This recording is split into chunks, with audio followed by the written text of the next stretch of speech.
All right, so for those who are here, if you go look at the LooneyCon text chat, that's where you're going to be asking any questions, and feel free to ask them at any time. I won't be looking at it most of the time, but I will be, paying attention to it occasionally. So feel free to ask the questions at any time, just because I've noticed that there is a bit of a delay on the live stream. And so if you just ask them as you come to them, I can look back at them. Yeah.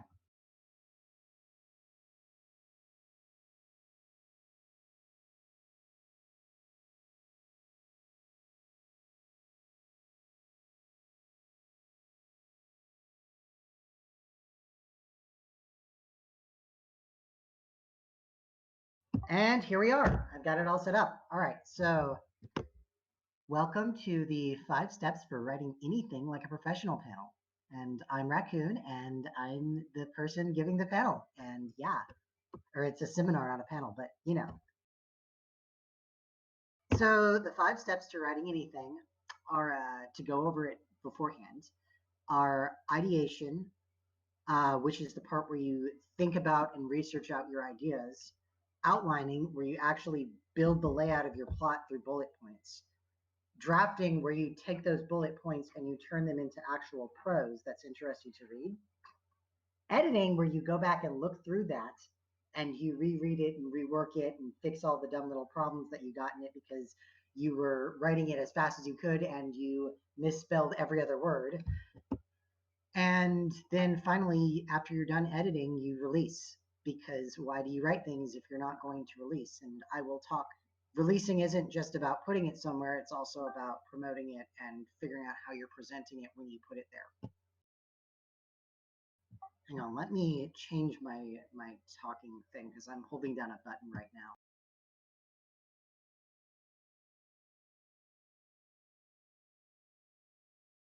now. Okay, I switched to voice activity.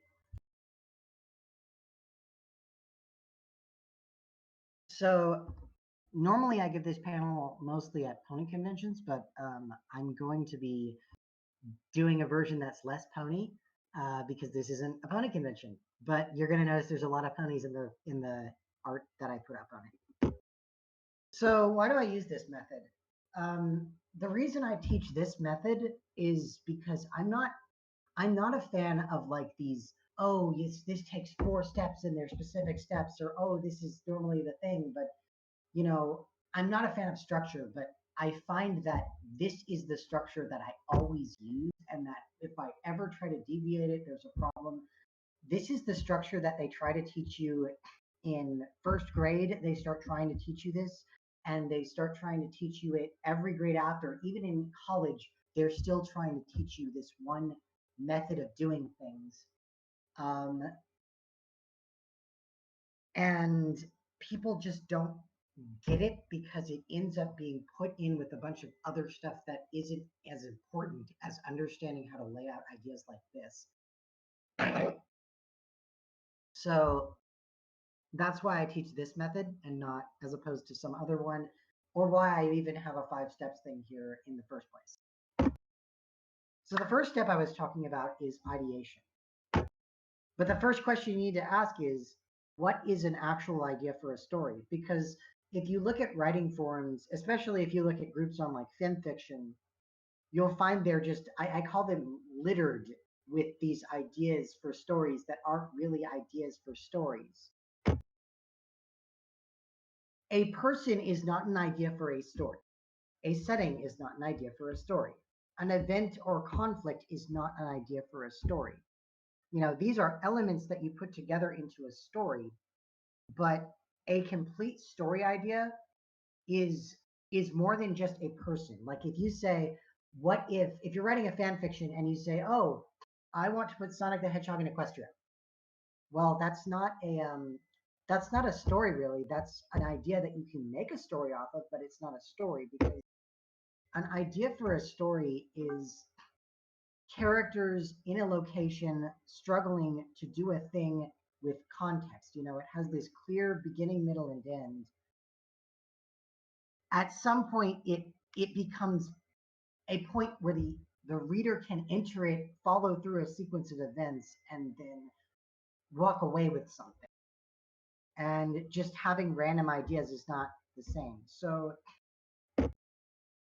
when you have an idea for a story, or you're trying to make an idea for a story and flesh it out, what we go through is a process called ideation, where you basically start forming just random ideas, just brainstorming in your head, random ideas that you don't want to get too attached to any one of them. But the idea is you want to take all of these ideas that you have and put them down in bullet pointed notes. And while you're doing that, you're going to want to do broad research on just like the setting you're writing in, or the concepts you're using, or back when I was working on we were working on a game called Dragon, and we wanted to put in a lot of the Übermensch from Friedrich Nietzsche. So we actually sat down and read a bunch of stuff about Friedrich Nietzsche and had a whole discussion about Friedrich Nietzsche in the writing team, because we needed to know, we needed to be able to incorporate those things. We had like will to power was actually written down in there at some point. Brainstorming with other people is also really useful, or just brainstorming with yourself, just throwing random ideas out and just like, I've got these characters, they're in a place. What other characters could I throw in? What other places could I throw in? What other things could happen? Just random ideas are really useful at this point in the process. Sometimes you might get ideas for scenes and you might want to figure out how those play out. Just kind of jot down little sketches, or go talk to other people, like on forums, like the magic continues. I've got an episode coming out pretty soon that is going to be Lyra and Bonbon get married. I'm just saying that right now. Yeah, that's going to be an episode. I went on FimFiction. I went to the Lyra and Bonbon fan groups, and I said, hey, what do you guys like about these characters? I want to know what you want. What would you want to see if there was an episode centered around these two characters? What would it be? And that's where I got a lot of the interesting ideas that are going to show up in that episode. Finally, you want to look at other work and figure out what is or isn't being done.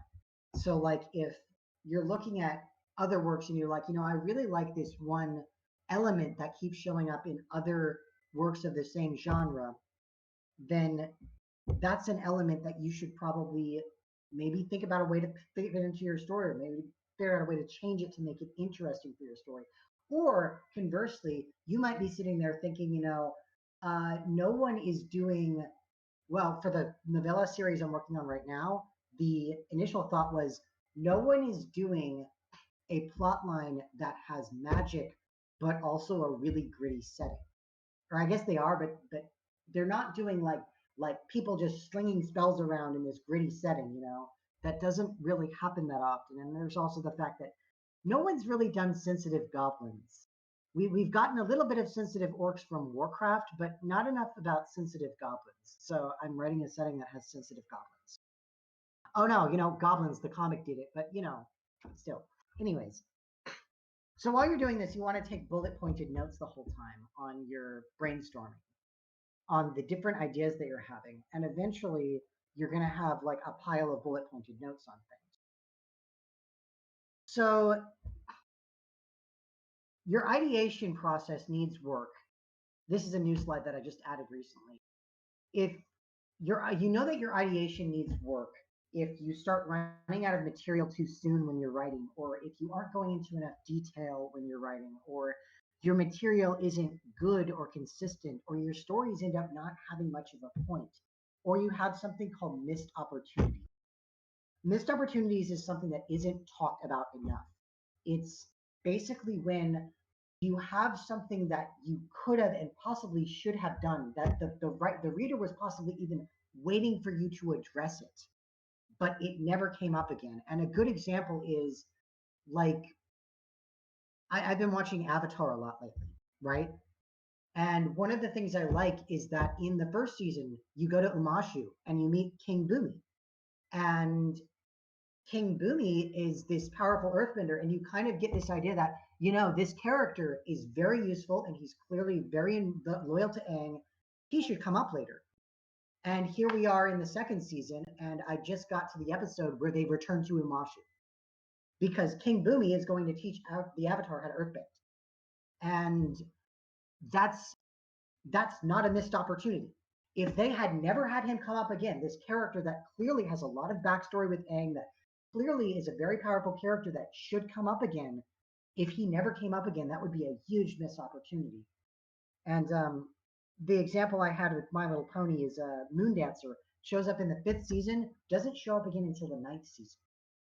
And it's like, why did you introduce this archivist character that you're never going to do anything with? And characters are the most obvious one, but there's also stuff like, when there's a spell you could have had the main character use that would have been interesting to see play out, or when there's a concept that a solution to a problem that maybe you knew wouldn't work, but the character should ask, why wouldn't this work if there's not something in that's obvious. Anyway, moving on. So I'm telling you to take all these ideas and put them into a bullet pointed outline and then crop them down and, make them into something. But eventually you're making these bullet points and eventually it starts looking like a bullet pointed outline. So when you're doing your outlining is the process of trying to lay out the story so you get the beginning, middle, and end, and you get like all the little details that happen from where you start to where you finish. And you want to do this in multi-leveled bullet points so that it's easy to keep track of and easy to go back and edit. And basically, when I do this, I'm always writing out of order. And I think that's the best way to do it, because the thing that you start ending up having in this part of the process is this is where foreshadowing comes in. This is where Chekhov's gun comes in, because you've got something happening later in the story. You should be able to go back to the beginning of the story and like put something in there. And it's best to do it during your outlining process rather than later, because if you try to do it later when you're already working on the prose of the story, then you're going to get to this point where you've written out a bunch of paragraphs and then later on you're sitting there like, oh, here's this detail that I never explained. Now I have to go back and pull these paragraphs apart and put them back together with this new detail. And it's just so much easier if you outline it the first time, so you've got it the first time. But anyway, once you have the complete story together, then you're done with outlining, but you want it to be very complete. So what you want to look for is, in your outlining process, you want to make sure that your flow of events makes sense. Like before you move on to drafting, you really want to make sure your flow of events makes sense, that you're not having things happening out of order, that there's not a better order you could have them happen in. Recently, I was pre-writing for a role play I'm doing that I was sitting there saying, okay, I want to have this scene happen, but I also want to have this scene, and then I have to go into this big scene over here. And I realized that I needed to switch the two scenes around that happened before the big one so that I could use the next sort of plot development scene to lead into the next, this kind of casual scene that I could then tie into the big that's coming up. You can do a lot of things with flow of events. The other thing that you need to look for when you're doing your outline is if it stays interesting throughout. If there's a long part that's just a bunch of boring crap going on that nobody's interested in, or that you don't think anyone's going to be interested in, or that you're not interested in writing, that's a huge red flag that there's something wrong. That you are either needed to chop out some extraneous details in the outline, or that you need to figure out a way to write it that's more interesting, or you need to break up the details so that they're over a longer period of time rather than all at once. Though to be fair, I've done stories where, people would say, having an entire chapter that's just a conversation around a table is going to be boring. And I made probably one of the most like bombshell conversations I've ever seen in a story, where it's just every paragraph someone says something like, oh yeah, by the way, the world is going to blow up now, and just stuff like that. If you like models for story flow, like the hero's journey or the building tension model, this is also a good place to put it in, because this is the place where it's going to come out, whether or not you're actually following that. I know people who do their outlines around those models. I don't. I try to avoid those models, but I find that just doing the 5 steps is good enough. But if you want to apply models for your story flow, or you're working on something like one of those, that's a good place to do it. Anyway, what you want to do here is you want to do what I call snowballing, where you just keep adding it to it and keep adding more details and keep fleshing out your bullet points until you've got full paragraphs, basically. So your outlining process needs work if your plot structures at the end don't make sense, or you aren't foreshadowing enough, or your scenes or action sequences end up being messy. Because like for instance, if you've got a fight sequence, that's going to need a really detailed outline to show you the either the play-by-play of what's going on, or the play-by-play of the dialogue that's happening, or at least some plan on how it's going to turn out, because you want to do something called blocking, where you've got an idea in your head of where the characters are. And if you don't have that bullet pointed out, you've got a problem. But the other problem is that your story might meander or lose the point entirely. If you've got stories that are just going off into nowhere, where you had a point to begin with, but you've lost the point, that's because you need an outline. Like if I was doing this right now without this this slideshow in front of me, I would be going off talking about Avatar: The Last Airbender or something right now, because I lose the point. I just start rambling about random stuff. But anyways, so you're snowballing until you're writing complete paragraphs, which by the time you get to complete paragraphs, that's when you're actually drafting the story, or also it's known as writing prose. So to draft a story, you want to take your bullet points and weave them into interesting prose. And, this is the part where you want to take your time, not so much on whether or not your errors are good, but on whether or not your prose is interesting to read. You already spent all the time laying out the story, and it's all laid out, and you know how it's going to go now. Now is the time to focus on whether or not your prose is interesting to read as you write. And just to be clear, like the outline you don't have to stick to. The outline, you're making a map for yourself, and you can go stray off the path occasionally, but the outline is there to keep you to some sort of structure that you can stick to, that there's a way this story can work. And if you find a better way to make it work later, you can go back and switch it. But you really want to stick to the outline on some level, because like I said, it's a roadmap of a way that will get you there. But anyway, the point of the drafting process is that you're trying to bring across your plot, moods, and themes in an interesting to read way. I'm not going to get too much into moods and themes in this part, but in this presentation, but those are very important to focus on. Your moods, your themes, your overarching ideas are very important to be aware of the entire time in the writing process, and they should come out in ideation, but I'll get to that next. So the difference between narration and dialogue, because this is where your narration and your dialogue start really splitting off, is your narration is going to have, it should always have unambiguous wording. It's the part that's outside of the quotes, the part that no one is saying. It should have unambiguous wording so that the reader is never confused by it.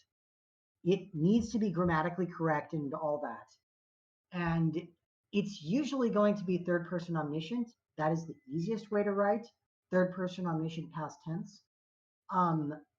My first big story was written in first person, but that was an interesting way to do it, because you get this very clinical tone of the main character rather than this, vibrant tone that I might have otherwise written in. Like, she starts describing things in terms of the physics equations rather than the actual events that are happening. It's crazy because I get scenes where like the character, she's a ghost, and she's creating her body out of ectoplasm or what. There's a part where she falls out a window, and she doesn't describe it as I fell out the window and splattered against the ground. She describes it as gravity began pulling on her mass and dragging it towards the ground at an accelerating pace until it hit the ground, and the compressive force burst it outwards. Like this really like clinical technical description of what's going on to remind you that this isn't an actual body hitting the ground. This is a marionette of sorts that she is puppeting. Um, as opposed to some other stuff like other stories I've written, I usually end up being very poetic in the way that I say things. I usually like to use a lot of weird words. I like to make up words sometimes. I like to use synesthesia as a narrative tool, um, or as a tool of my prose, where it makes things sound more interesting. When I was in high school, I have the best example was I described a room as being um, overlaid with a sepia tone. It was like a tone of sepia over the room. And what she means is that everything is sort of faded and washed out, but it to her, she's calling it sepia because that's how old people's homes sometimes look. Anyway, flipping around to the dialogue. Dialogue has no rules because it's what characters are saying, and characters have voices. So you don't want to be correct, you want to be right. So, for instance, some characters have, they have words that they use that they don't pronounce properly. Feel free to write them phonetically. I prefer them when they're written phonetically. The person that is the real pioneer of this was Mark Twain. Liked to just make up all these diction. I think he wrote a book or something at some point where he started explaining how to do diction. And diction is very important when you're writing believable characters. You don't have the ancient character use a bunch of modern slang. You don't have them talk like that because they're ancient. You don't have the little kids talking like they're ancient beings with these vast and these medieval characteristics in the modern setting unless they're playing a game. And you don't have little kids talk in a way that little kids don't actually talk. It is a common problem in writing that people dumb down the way that kids are talking, and kids don't kids have a weird way of talking, but it's not so much that it's simplified, it's that they don't have the vocabulary or grammatical skills to get things across all the time. But got crap in my throat. Anyways, I'm getting the corona over here. Yeah, that's another thing is having characters cough all the time in the middle of what they're trying to say. So your drafting process needs work if the words you're putting down aren't interesting in themselves, or the way your characters are talking feels flat, or it's not a problem in your drafting process if you put an apostrophe in characters where it shouldn't be. But if the way you're writing isn't making sense to people, then there's a problem there. You should be able to hand off a draft of a story to someone, and even though they'll see all the errors in spelling and punctuation, they should be able to understand what you're saying. But that brings us to the next part, which is editing. And you'll notice if there's a problem in your draft when you're editing. The thing that's really important to understand about editing is that it's not just proofreading. Proofreading is just where you're going through and you're looking for grammar and spelling mistakes. Editing is more like you're looking through for broad mistakes as well as small mistakes. So what you want to do is sit down and read through the entire thing in one go. I like to have music on in the background when I do this. I like to have a quiet space where I just get myself into the mood and maybe read a little bit of the last chapter and then go into it and just pretend that I'm reading it for the first time. And is there any problem that is popping out to me in this thing? And you fix the grammar and spelling mistakes and the punctuation. That's something that some people have down, some people don't. But the next thing you want to do is, after you've gone through it one time, to just make sure it's what you want to be putting out. That's when you hand it off to other people. And the important thing about other people is they often have strengths that you don't. Like, for instance, a lot of the people that I edit for are not good at spelling or grammar or punctuation. And it's something that just is automatic to me. Like, automatically, I see spelling errors and punctuation. I'm very good at spelling. I'm very good at punctuation. I'm very good at grammar. and I don't have these problems of like I said with this earlier slide. I immediately noticed that I had a punctuation error right there. But anyway, you want to have other people look at it because they'll notice things you don't, and they'll be able to give you feedback. And what you want them to do is you want them to comment and not just edit, because you want them to be able to see what the feedback they're getting is. And you want to be able to improve yourself based on their feedback.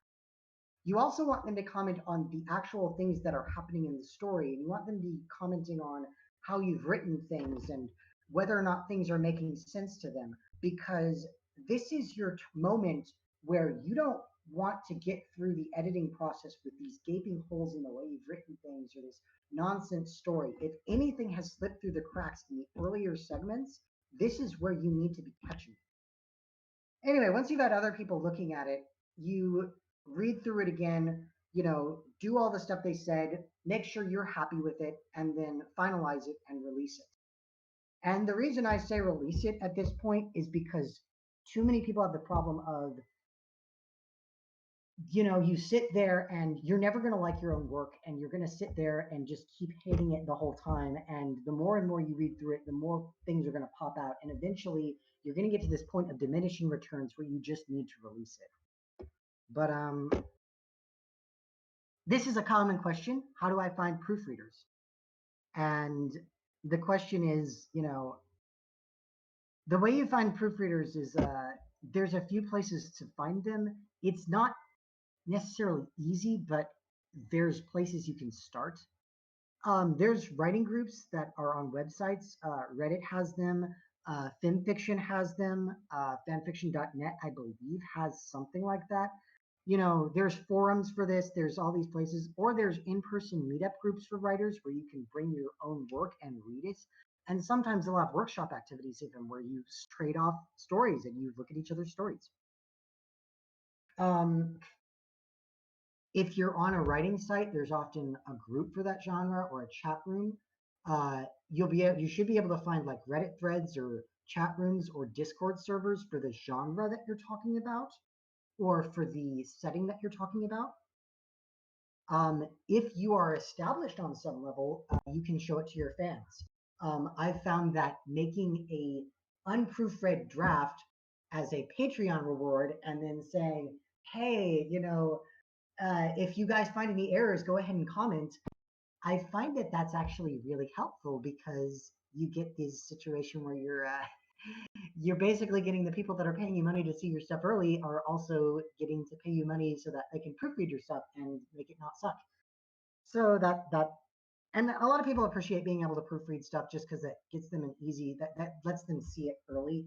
I like to proofread stories that I'm really, really into just because, that gets me the chapters early, though I haven't been doing that lately.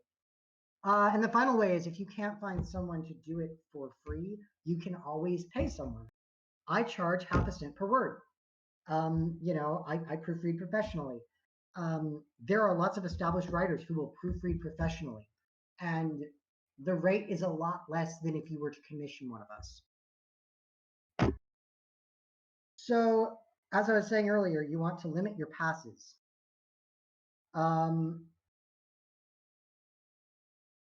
Like I said, you're never going to be happy with it. You're always going to have problems with what you're writing, and you just at some point need to release because otherwise you need to release. Otherwise you just wrote this thing and you're not going to release. The first problem that every writer runs into is not starting a project. And the second most common problem that every artist runs into is not finishing a project, never releasing the project. And those are the two places that the two hurdles that everyone needs to go over is not starting and not finishing are the two biggest hurdles. Like literally, they do studies on this, and these are the two biggest problems that every project has. But and as I said, you've got this problem of, sometimes you don't have enough time to edit everything, so you end up with slides that you haven't completed. Your editing needs work if you've got any spelling, grammar, or punctuation errors whatsoever. It also could need work if you're missing major things that are falling through the gaps, like maybe there's details that are just not being said, or there's parts of your prose that just fall weak, or there's parts that are just messy.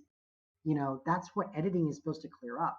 And if you're not clearing it up, then that's a problem. So, anyway, like I said, you got to limit your passes so you can release, because that's the thing you're trying to do eventually.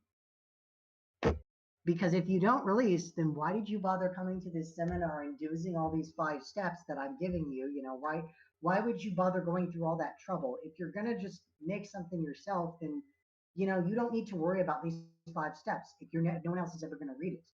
But if you make something, I suggest you try to release it. And I know a lot of people who say, oh, well, I've written things, but they're really not good enough to release. And I'm like, go look at like My Immortal or something. Go look at some of these really like dumb things or these bad things. Go like read through the bottom half of fanfiction.net or something like that. Go look at the kind of stuff that people are putting out. Better yet, go pick up like a bargain bin book, like just some stupid crap. Go read the Canterbury Tales by Geoffrey Chaucer, or anything by like most of the things Shakespeare wrote. And then like ask yourself, is what you're really writing not better than those things?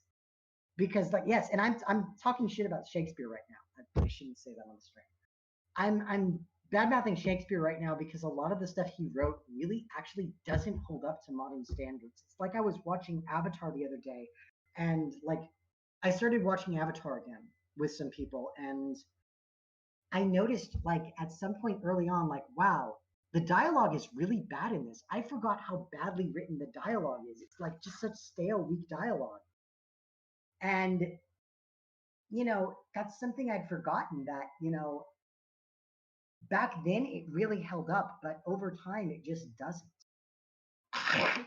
Because at the time it was one of the best cartoons ever made, but it was a really new and different thing. There weren't that many cartoons that were like it. But when it came out, here we are 20 years after it came out almost, and yeah, it's not as good. But anyway, when you're releasing, you're going to want to post for maximum exposure. So the first thing that you want to do is make sure that you have a really solid set of descriptions for your story, both short descriptions, long descriptions, and then extended descriptions where you go into all of the little author notes or whatever.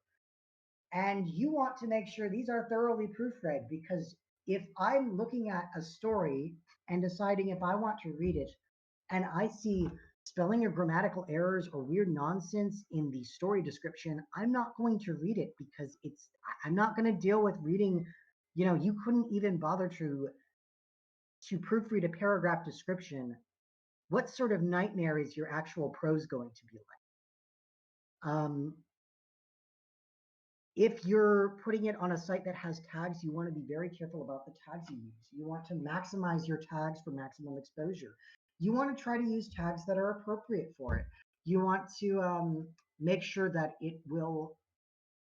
you're using the tags that will draw the readers who will like your story in. Same with categories. There's 2 different sets of advice I've been given for categories. One is that you want to find the one that is most exactly matching your story, but the other one is find the ones that don't have that many stories that are in them. Because categories with few stories in them are a smaller field to stand out in. If you're on a website like FemFiction, time of day is very important, because that's the time of day, like in the afternoon in US time is afternoon, and early in the night is when most people are browsing sites like FemFiction or fanfiction.net. If you are releasing a novella on Smashwords, it doesn't matter as much, but in general, what you want to try and do is like figure out what sort of way you're promoting this, what sort of way you're releasing this. The other thing, finally, is cross promotion. If you have other fandoms that you're in, just saying, hey guys, I wrote a book on forums that you visit is useful. Like with this seminar, I went through a bunch of Discords that I'm active on, and I said, hey guys, I'm going to be doing a seminar on this at this day and this time on LooneyCon, so you should come by. And I think I got a couple people in that way, I hope. But just ways you can cross promote whatever you're working on is useful. So after you've posted it, you're going to get a reaction from your audience. In the modern day, we've got these comment sections on everything, and you can use them. And the nice thing is you can respond to them in real time. Comments come in real time, and you can respond in real time. And you can usually, if your format is digital, you can go back and edit things when people say things. So the first kind of comments you're ever going to get on a story is going to be people noticing errors. I find that when I post a chapter of a new story on a website, the first few hours of that story being up will have a bunch of people coming in and saying, oh, you misspelled this word, or you forgot a comma here, or you said this and this is a typo, or you double typed a word, just little things like that. And those people are really useful. The way that you want to respond to them is thank them and, go fix it immediately and then thank them for it and then move on. Don't get annoyed at your error noticers. They're great. They are great people for you. The second type is these people who just gush about how great your story is. Go ahead and bask in that because that's really good for driving you along, I find. You get your helpful critics who your helpful critics are the people who talk to you about I liked this part, but this part could have been done differently, or I thought this part was really badly done, or I have no idea what's going on in this part because you didn't give the right details, or this doesn't make any sense to me, or this character wouldn't talk this way. If people are giving you feedback that is helpful critics are people who are giving you feedback that is actionable, that you can actually pinpoint the part of their feedback where they're saying that you're doing something wrong and you can go back and correct it or do better the next time. Unhelpful critics, to contrast, are the people who say things that are not actionable. Your story is bad. Your writing is bad. Stuff like that is not actionable. How is it bad? You're not telling me. I think that Rarity is a stupid character and you shouldn't write episodes about her.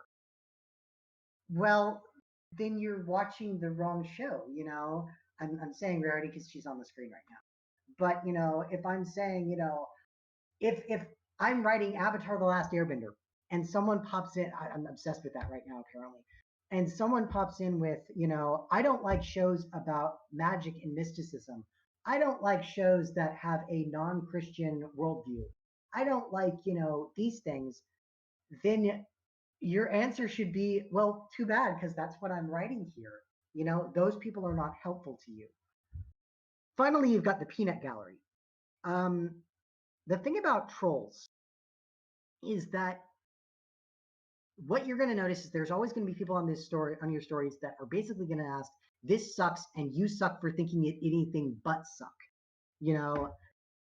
The way to handle those people is to just ignore them. You never want to call out someone who's being a troll or really even respond to them, just because if you think that someone is trolling, you just want to ignore them. And I cannot stress this enough because this is just a common rookie mistake that people make.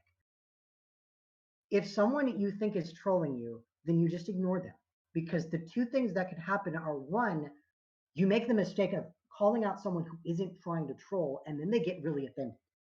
And then people act like you're ridiculous. You might not even, it might be someone that everyone else can recognize isn't trying to troll, and you just are looking at it in the wrong light, and you've just looked at a troll, or you've just called someone who was giving you normal feedback a troll, and other people are going to think, oh, you don't respond well to criticism.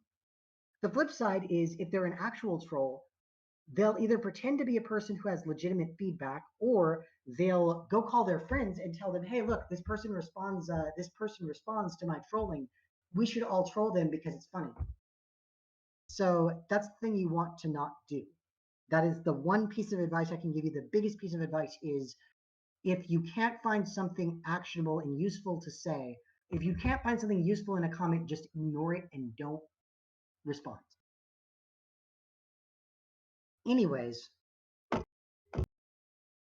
we're at the end of this slideshow. So to go back over it again, The 5 steps to writing anything, and I mean anything, like you can use these 5 steps, can easily be adapted for like writing an email or a research paper or whatever. All of these things are like, these are all things that you can do, like for any sort of writing that you ever do. I use this for every sort of writing that I do, even my professional emails. But the first step is ideation, where you go through and you think about your ideas, and then eventually you start making notes on your ideas that turns into your outline. Then you lay out your ideas in a way that works, and you chop out the ideas that aren't working. Then you make a draft of it, where you take that bullet pointed outline and you write it in an interesting way. Then you edit the draft and you make it, you fix all the issues with it, and you get other people to look at it at that point. And then finally, you release it, and you want to put a lot of eyes on it, so you want to use whatever you can to do that. And that's the end of the presentation. So I'm going to come over to Discord now. And you can read my blog. I've got a blog on thin fiction that I talk about this stuff. But if anyone has any questions, feel free to say them in the Discord server at this Looney Hall chat, and I will respond to them right here and now.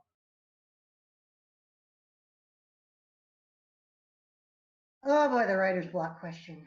All right, so Alex Philly says, if you get stuck in writer's block, if you get stuck with writer's block, hang on, I'm going to take a drink of water.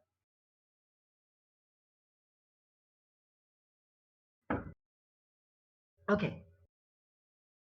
Alex Philly says, if you get stuck with writer's block, what's the best way to overcome it? That's really hard to say. Because yeah, I get that problem all the time.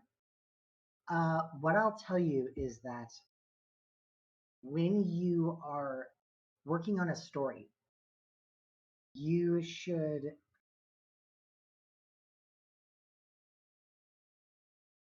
when you're working on a story, what you want to do is you're going to find that there are points that are low hanging fruit, that there are things that you can do, like maybe go sit down and do a little research on a plot point that's coming up, or you can, build ideas, or maybe you're back in the ideation process and you can, do things like talk about, you're back in the ideation process. Sometimes it helps to just sit down and just start imagining events playing out in the story. Sometimes it helps to walk away from the story for a little while, go do something else, and then come back. And suddenly, while you're doing something else, you're going to have ideas about it. Sometimes the one thing I can say that helps writer's block the most is that you want to be, anytime you have something to write down, rush over and write it down. And that can sometimes spur you to have more inspiration to write more stuff. Sometimes it's a matter of building through your outline. Sometimes it's a matter of just taking your outline and forcing yourself through the process of turning the outline into prose. And sometimes it's a matter of just being willing to just say, look, I don't know how to write this paragraph right now, so I'm just going to skip this paragraph and write the next one, and just write through it. And eventually you'll come back during your editing process and realize you at the latest, and you'll be able to come back and write it now with the things around it. Sometimes you need to be able to settle for, not doing a good job. Does anyone else have a question? Because I'm glad that I answered yours. I know this is a pretty complete presentation, but does anyone else have a question? Because we have 10 more minutes at least. No, we have like 15 minutes left with this room. So if anyone else has anything they wanted to ask me to talk about or whatever, like it doesn't even have to be a relevant question. Crypto wants a link to a Rockstar fanfic. I don't know what he means. He's got a badge. I meant to put a badge up for mine. You followed me here. Okay. Well, then I'll friend you guys. Yeah, if anyone has anything they want to ask or what they want to talk about, that'd be great. Otherwise, I might just go back and like ramble about random parts. That is not my control. So, I don't know. Is there anything else to talk about here? I'm just going to keep the room for another 15 minutes, so whatever. Oh, should I link this in the chat? Sure, I'll go link this in the chat. I'm also going to link this, I'm going to post this slideshow afterwards, so y'all will be able to see it. So expect to be able to see it at some point. But hang on, I'm gonna link my writing blog.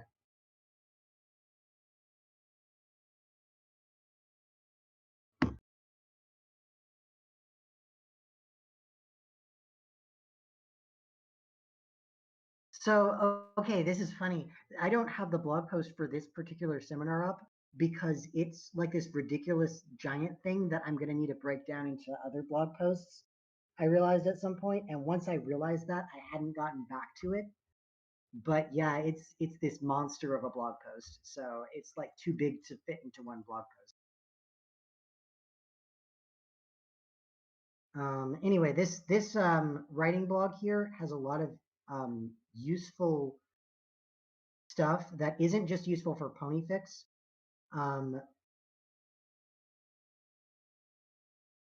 Some of it is just my random thoughts.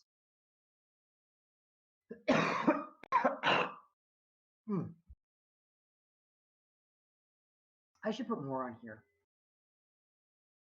I think I'm going to do that this weekend. Anyways, any other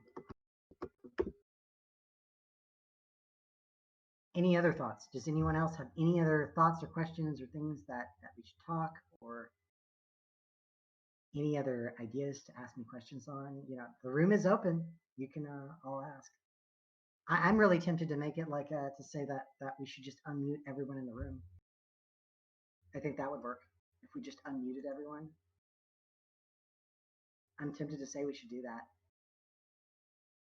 I don't have the ability to do that, but if one of the staff people that's here wants to do that, I don't care.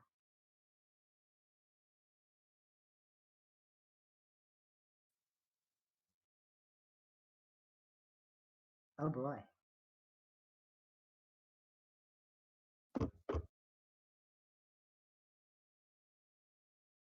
Nina Two Wings is unmuted.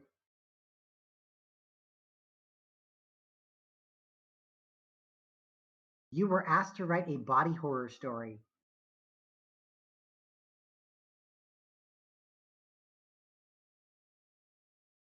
Okay, Mr. Magister is asking, how do you turn the seat of your pants writing into organized writing? So if you go look up George R.R. Martin, he has this process called gardening where he doesn't so much lay out what he's going to have happen, but he lays out general plot points, and what he does is, instead of working from an outline, he builds his world out, and he has all this idea of what's going on. Like, he knows who Jon Snow is. He knows all the things Jon Snow doesn't know, you know, and he knows like all these plot points that are going to slowly come out. He knows who killed the king and whatever. And then he just lets things, like, he just creates situations and lets them play out.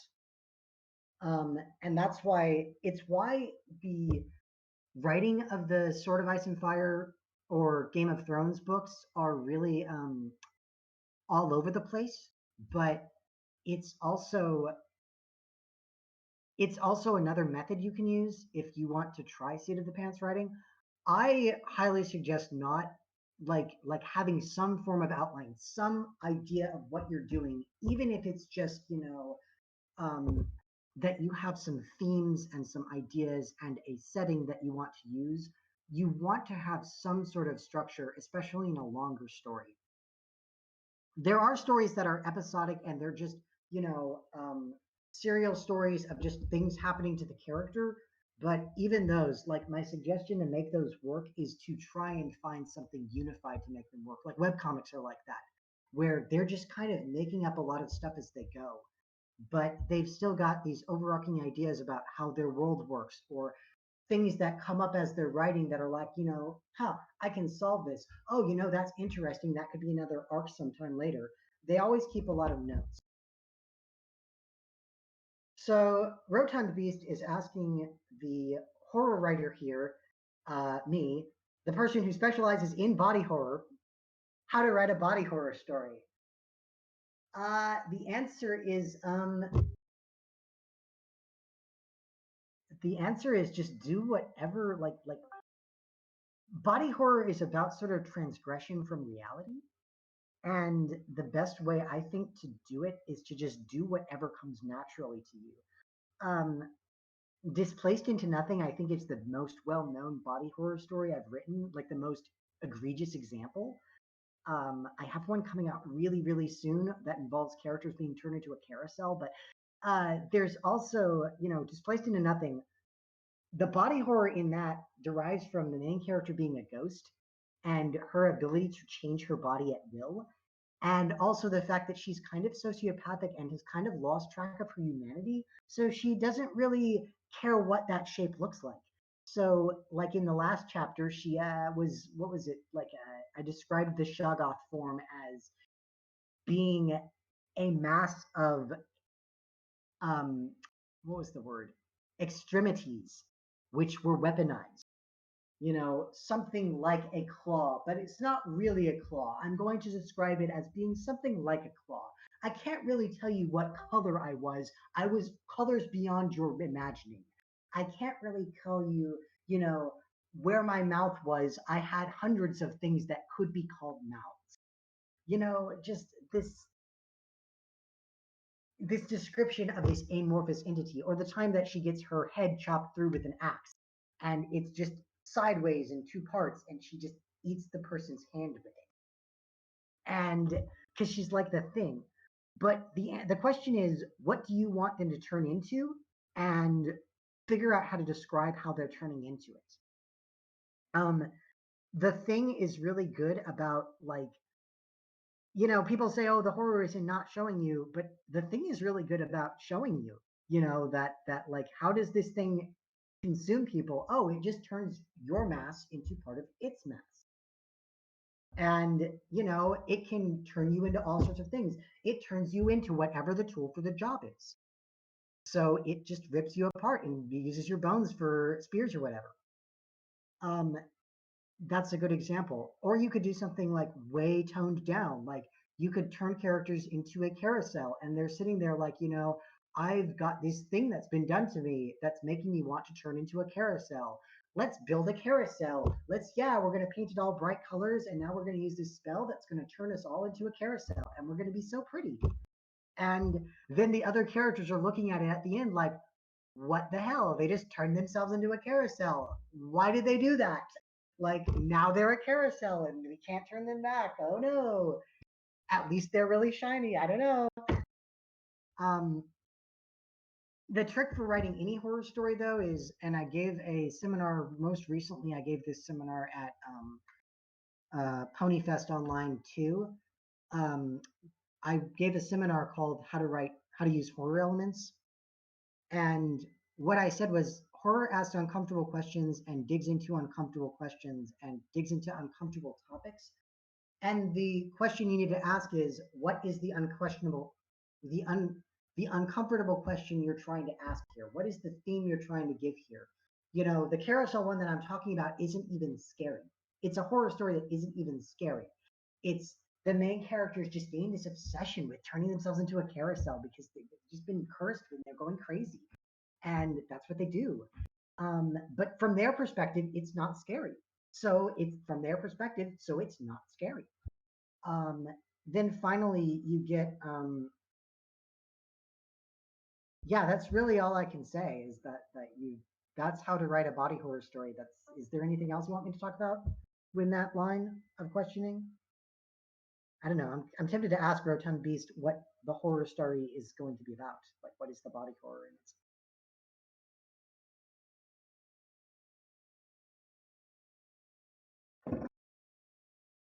I find that the most underused body horror, by the way, is morphological freedom type body horror, where, like, I'm writing a lot of Friendship is Optimal stuff lately. And so, like, the body horror Friendship is Optimal is when Celestia uploads you into Equestria Online, when you integrate, when you upload your brain, you lose the ability to become human again. So like you can take all these weird forms. It's crazy your level of morphological freedom. There's just one form you can't take. And it actually is portrayed as a hurdle that you need to overcome within yourself to accept the loss of your human form and in order to ascend to this other plane of existence or whatever. Um, if you can trust the AI, that is, because that's the real horror of the story is whether or not you can trust the AI. But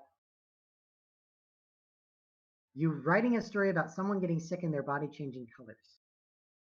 I mean, you can describe how it feels to have their body change colors. You can describe the illness.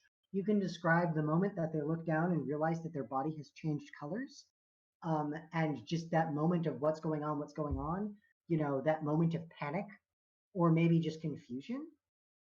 That's really what body horror ends up being about. It's about describing what's going on. It's about being very descriptive. That's how you do body horror and transformation. Body horror is basically transformation.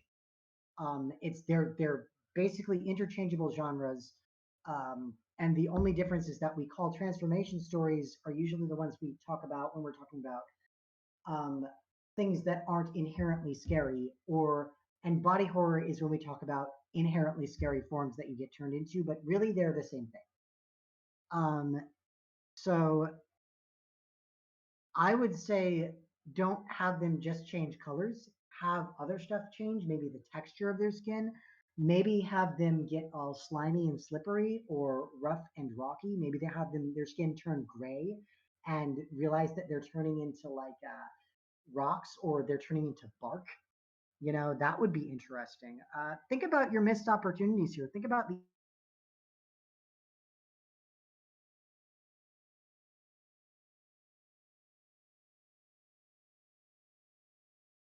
other Fantastic Four. The original idea was, what if we did a comic book about heroes who are frightened by the superpowers that they get?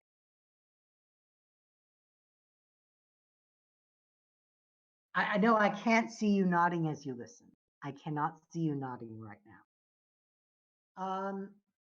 Does anyone else want to say anything or ask anything? You feel the nod. I I'm gonna nod too. I know you can't see or hear me nodding. Maybe you can hear it because my voice is going up and down. But I know you guys can't see that, but here's me nodding.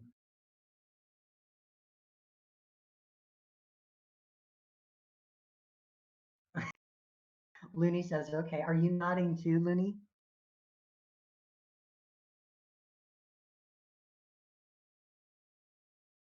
All right. Well, Looney, did you have any questions?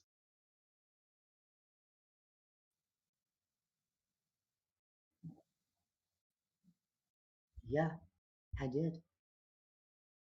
I like to think I did. But all right. Well, I guess Looney, you said that we've basically got this room. I mean, it's after 4, so we're after the time. But if we wanted to talk, I guess we could talk a little longer if that's okay. I mean, if anyone wants to talk about anything, it doesn't